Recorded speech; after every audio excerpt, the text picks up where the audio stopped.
एक वक्त था जब ईरान और इजराइल दोस्त थे, लेकिन आज दोनों एक दूसरे के सबसे बड़े दुश्मन बन चुके हैं। मिसाइल्स, ड्रोन्स, प्रॉक्सी वॉर्स और न्यूक्लियर थ्रेट्स। सवाल ये है, ये जंग शुरू कैसे हुई?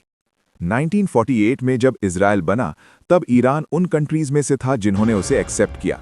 दोनों के बीच ट्रेड और मिलिट्री रिलेशन स्ट्रांग थे, सब कुछ नॉर्मल चल रहा था। लेकिन 1979 में ईरानियन रेवोल्यूशन आई और सब कुछ बदल गया। ईरान में एक इस्लामिक गवर्नमेंट आई जिसने इजराइल को अपना दुश्मन डिक्लेयर कर दिया। उनका मानना था कि इजराइल एक इलीगल स्टेट है। यहीं से शुरू हुई दुश्मनी। 1980 में ईरान और इराक के बीच एक खतरनाक वॉर हुई जो 8 साल तक चली। इस वॉर ने ईरान को और ज्यादा एग्रेसिव बना दिया और उसने अपनी मिलिट्री पावर को बढ़ाना शुरू किया।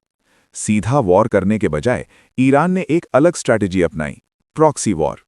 उसने मिडल ईस्ट में ग्रुप्स को सपोर्ट करना शुरू किया, जैसे हिजबुल्लाह, हमास और हुथीज। इन ग्रुप्स को पैसे, वेपन्स और ट्रेनिंग दी गई और ये ग्रुप्स इजराइल पर अटैक्स करते रहे।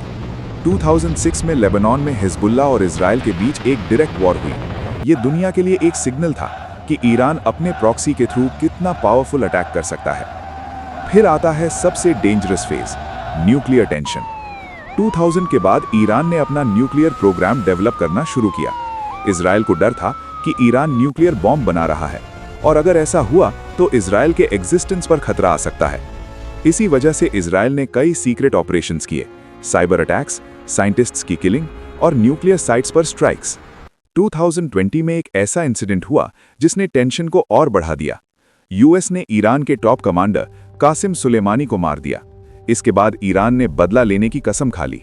इसी साल अब्राहम अकॉर्ड्स साइन हुए, जहां कई अरब कंट्रीज ने इजराइल से दोस्ती कर ली। ईरान को यह बिल्कुल पसंद नहीं आया और राइवलरी और इंटेंस हो गई।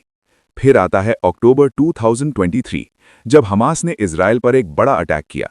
इसके बाद गाजा में वॉर शुरू हुई और धीरे धीरे ईरान के सपोर्टेड ग्रुप्स भी इन्वॉल्व होने लगे। सिचुएशन और डेंजरस तब हो गई जब 2024 में ईरान ने पहली बार डायरेक्टली इजराइल पर 300 से ज्यादा मिसाइल्स और ड्रोन्स फायर किए। ये एक क्लियर मैसेज था, अब वॉर सिर्फ प्रॉक्सी तक लिमिटेड नहीं है। 2025 में इजराइल ने ईरान के न्यूक्लियर फैसिलिटीज पर स्ट्राइक्स की और ईरान ने मिसाइल से जवाब दिया। दोनों तरफ से हेवी अटैक्स हुए और कुछ दिन तक इंटेंस वॉर चली। 2026 तक आते आते ये कॉन्फ्लिक्ट और बड़ा हो गया। यूएस बेसिस टारगेट हुए और पूरा मिडल ईस्ट एक वॉर जोन बन गया। आज की सिचुएशन ये है, ऑयल क्राइसिस बढ़ रहे हैं, मल्टीपल कंट्रीज इनडायरेक्टली इन्वॉल्व हो चुकी हैं और दुनिया एक बड़े कॉन्फ्लिक्ट के एज पर खड़ी है। अगर हम इस वॉर के मेन रीजन समझें तो पहला, आइडियोलॉजी क्लैश, ईरान इजराइल को एक्सेप्ट नहीं करता। दूसरा, प्रॉक्सी वॉरफेयर, जहां ईरान दूसरे ग्रुप्स के थ्रू अटैक करता है।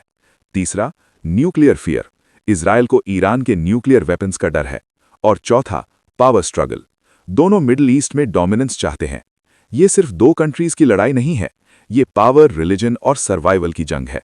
और सबसे बड़ा सवाल ये है, क्या ये वॉर कभी खत्म होगी या ये सिर्फ एक और बड़े वर्ल्ड वॉर की शुरुआत है?